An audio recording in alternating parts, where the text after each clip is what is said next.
Web Summit Qatar, in association with CNBC-TV18. Web Summit Qatar 2025 brought together the brightest minds to shape the future of technology and business. With record-breaking participation of over 25,000 attendees across 124 countries, along with 1,520 startups and 723 investors, making it the MENA region's biggest startup event. The startup world is evolving faster than ever, and at Web Summit Qatar 2025, innovation, technology, and bold entrepreneurs were leading the charge. Super apps are revolutionizing the digital landscape, creating new opportunities and challenges. CNBC-TV18's Shruti Mishra sat down with top startup founders to uncover their game plan for expansion and understand how they're tackling the high-stakes world of super apps. Ladies and gentlemen, welcome to our discussion on building the global super app. Now, the rise of super apps has revolutionized the way users interact with digital services, from everything, from payments to e-commerce to transport to food delivery, all on a single platform. And these apps are not only transforming the way people live and work, but are also reshaping the future of digital commerce on a global scale. And we have with us three exceptional leaders who are building transformative apps. Ladies and gentlemen, once again, Juan Pablo Ortega, the co-founder of Uno and Rappi, Hamad Al-Hajri, CEO of Snoonu. He's the crowd's favorite. And Philip Candle, the CPO of Grab. Welcome, gentlemen. Let me start off with a broad question. A global super app typically involves a wide range of services.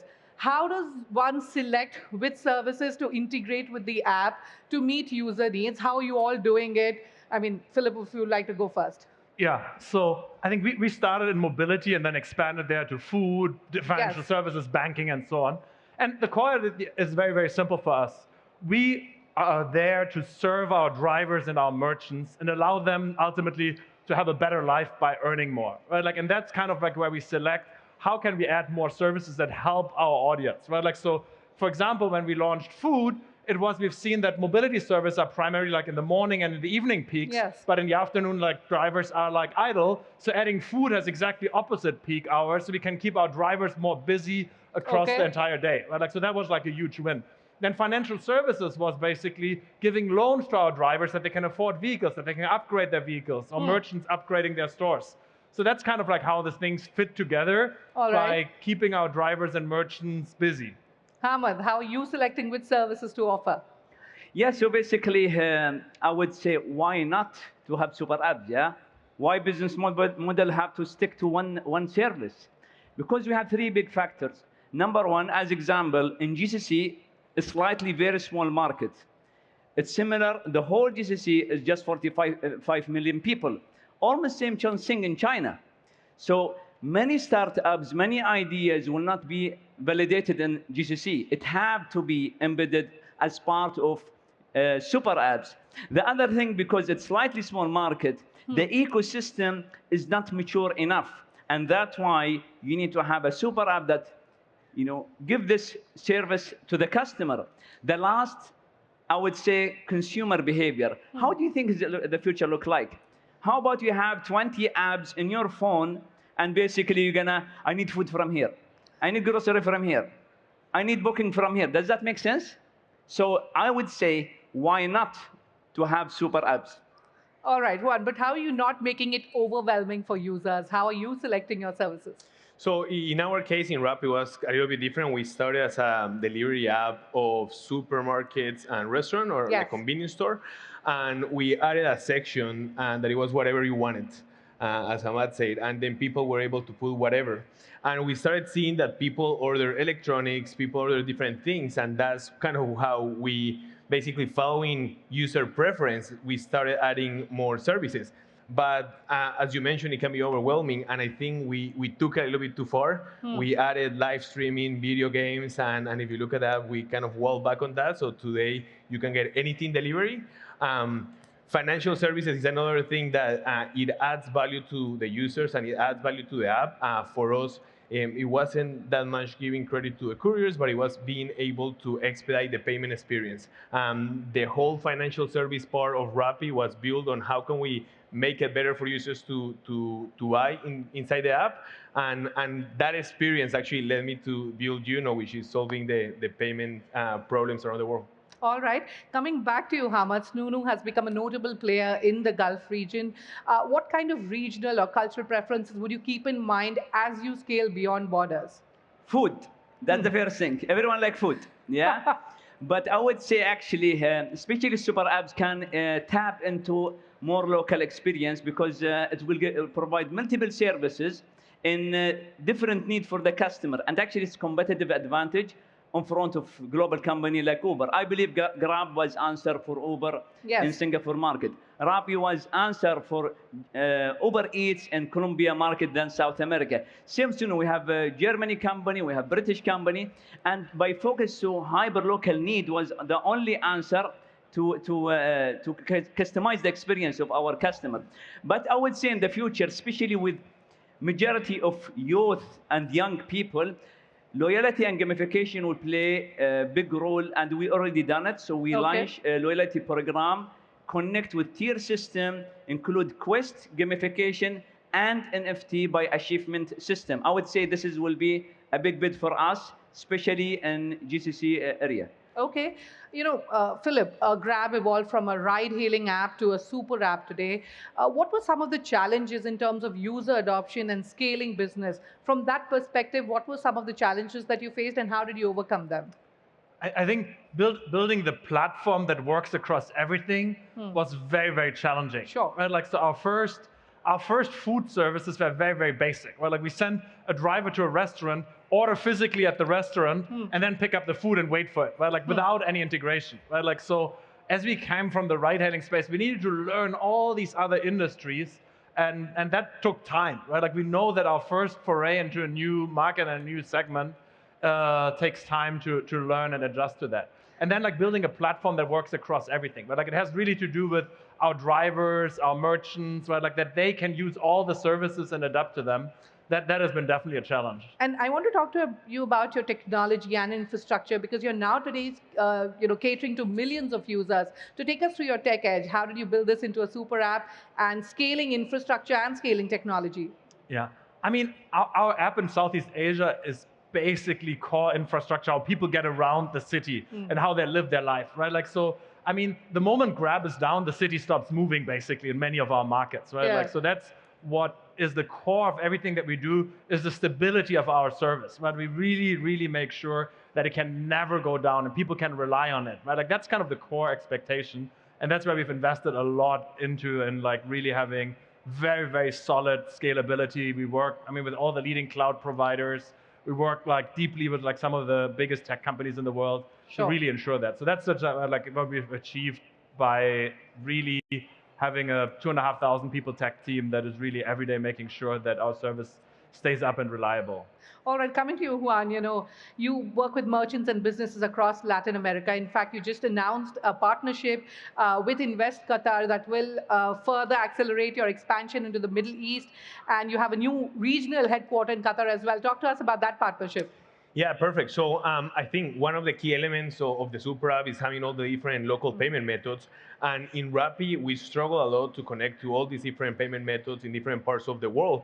And it seemed that we were spending more time doing payment integrations than actually creating features that will add value to customers. So in Juno, we're completely removing that complexity, and we enable companies around the world, like super apps, to enable all the payment methods, more than 1,000 different payment options around the world. As we expand, we have seen the Middle East as one of the key regions, especially GCC. And what we're doing is we're investing and we're opening our regional headquarters here in Doha to be able to serve different companies. We're going to be working with companies like Zoom and different ones in helping them not only connect to local payment methods in Qatar, but around the region. All right. My next question is for both Juan and Hamad. The rise of regional players versus global tech giants, that is a significant factor. As competition intensifies, how do you plan to compete with the big boys? Hamad. Yeah, I would say, as super app, it's always you're gonna have always a competitive advantage to sort local problems. Okay. As I can give you example, in food delivery, we are the first company in the world. Sorry, Grab and Rappi, but we are the first, yeah. But we are the first to have 4 different environments. We have the delivery, takeaway, but also the drive-through. It's something big here. People like to go. I take my wife many times. We sit in the car. We like to order food, and we eat in our car. This is normal. And you can add the plate number, but also fine dining and big things in Qatar. So we have also Snow Prime, which basically you have black car, black suit, fine dining restaurant, Hakkasan's example. Select us to be the first partner globally to be online. So to understand the market, but also there's another thing. When there is a successful story, I believe Singaporeans support Grab, Colombians support Rappi, and even South American. When you have local champion, a successful story, you're gonna get support from customer, you're gonna get support from even business partner, and everyone. And this is basically what is our competitive advantage. But also, without global competitor wouldn't shape up as well. We keep building we have, as example, 19 nationalities. All of them came from this global player. We know what they do. Some of them from Rappi, yeah? Yeah, he stole. So yeah, we need from Grab now, yeah? Yeah. So yeah. No, 100%. I think we have competitive advantage that is a little bit unfair because we have that local view and we're able to customize the app to the local markets. And I think this was the key of success for Rappi. We kicked out Uber Eats in all of the markets, well, in most of the markets. They're still competing in some of us, but they're going to leave soon. Okay. And there was a belief that, Uber and all these big international companies were going to win in the local markets. And I think that was actually completely wrong. We were fortunate to be able to build tech teams, and these tech teams were able to build technology that was the same or even better than international competitors. And what we're seeing today is that tech companies are rising from emerging markets and competing internationally. Yes. And a great example of this is Juno. We started Juno in Latin America, in Colombia. Today, we operate in more than 70 countries. We have connections in more than 200 countries, and we're creating global class technology from an emerging market. Sure. It used to be thought that to be able to compete and to create software companies, you had to be in Silicon Valley or you have to be in Europe. This is completely wrong. We're building unicorns in these emerging markets.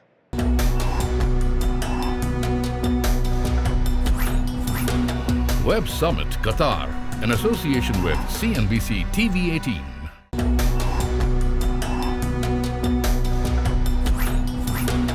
Web Summit Qatar, in association with CNBC-TV18. Philip, let me talk to you again about Grab. It's led the charge in Southeast Asia. Any untapped markets that you're excited about? India, perhaps? I think there's still so much more we can do in Southeast Asia. Okay. But we've so no India plans as of yet? No, I'm good friends with Harsha. I don't think he'd like me, the CEO of Swiggy. So Okay. I don't think, and India is a well-served market in general. And I think there's still so much more we can do in Southeast Asia. We just launched our full-service banks, which is obviously a major effort, right? So I think there's still many things we can do in Southeast Asia to serve our users there better. All right. In India, we have a beeline of startups that are headed towards taking the IPO route. Snoo, what are your listing plans? How soon? I know you've been profitable for 2 years now. So yeah, basically our goal is to be IPO by 2027 here in Qatar. Qatar have a good record when it comes to fundraising through IPO. Very healthy, multiple times the IPO being, the fundraising in the IPO covered 10 times, 15 times with the fund 2009. So yeah, our aim to be IPO in Qatar market, maybe dual listing with another market like Hong Kong or Riyadh. There is also another potential market. But also, I want to have big shout for the guy who will make 2 unicorn, not 1, 2. Yes. Your listing plans as well. Whereas I think Juno is doing amazing. Not unicorn yet. I know unicorn, what's going to happen. But I think we're going to make it happen. Yeah, I think we're working towards that. To motivate you, I have 4 unicorn guy here. Amazing. He cannot. You have to make 4 like him. Amazing. Great. All right. So Grab is already listed, but what I wanted to talk to you about are M&A opportunities. Are you actively looking at more, and is inorganic way the way forward for you?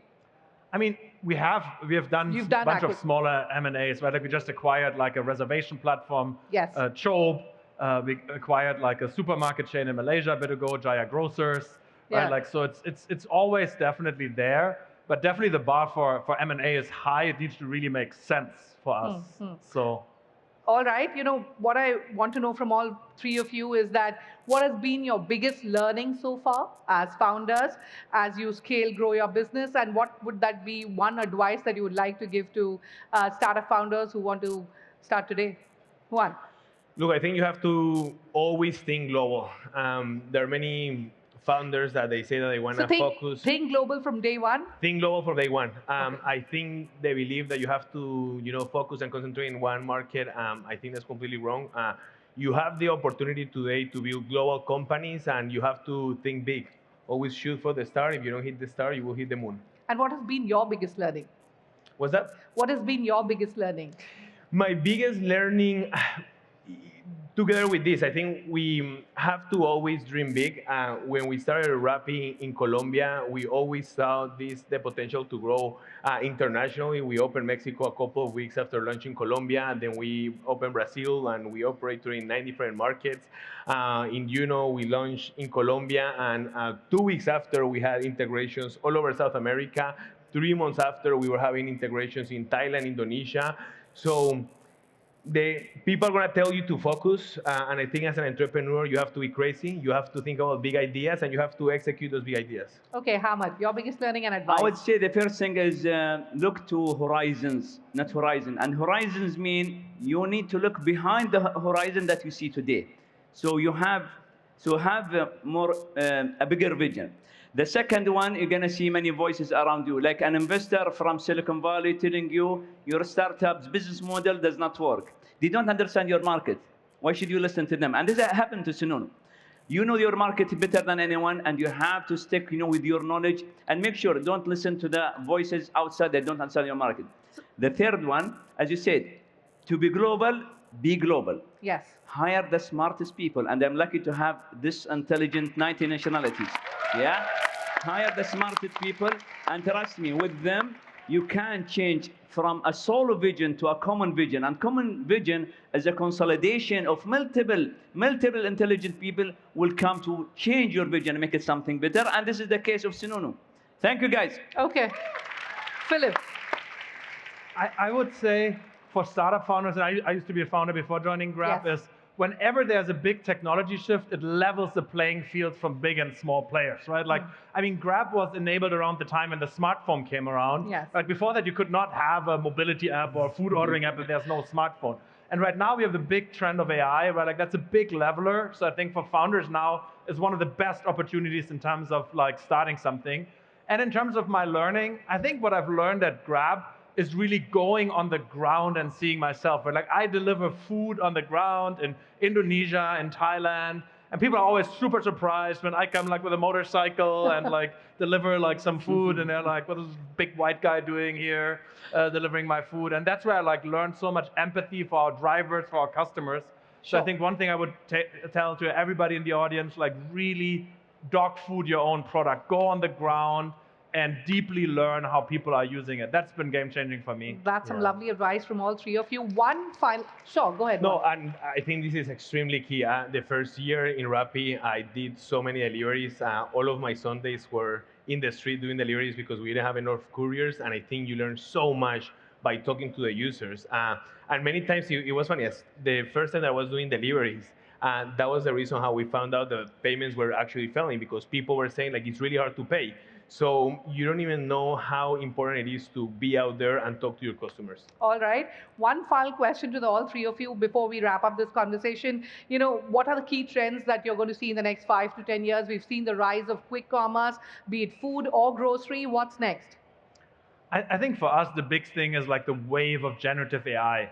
Productivity of teams will grow by like 5-10x in the next few years. So I think like now it takes you a 50 people team to build, you can build with like 2 to 5 people in the future. That's what I'm really, really excited about. Yeah, powered by AI, recommendation engine by AI, but also social commerce will be something big. So as example, you know what your friends is ordering at the moment. Powered by AI, personalizing their experience. All right, Juan. I see in the next 5 to 10 years, we are going to forget that we're paying. I think biometrics, there is a bunch of different technologies that we're enabling so that you don't have to take out your credit card, put 16 digits. You can just take a picture, you can take a selfie. There are many technologies that we need to do, and the same way you get on a Grab or you get in an Uber or you order Nunu and you don't even remember that you're paying. I think we're going to have to see this in everyday life. You're going to go into store, you're going to grab an item, and then it's going to get charged in your account immediately. And I think that's something that we're working on, and it's going to be the future. All right. With that, I'll have to wrap up our conversation. Thank you, gentlemen, for your insights. And it was an absolute honor speaking with all three of you. And thank you for being such a fabulous audience. Thank you.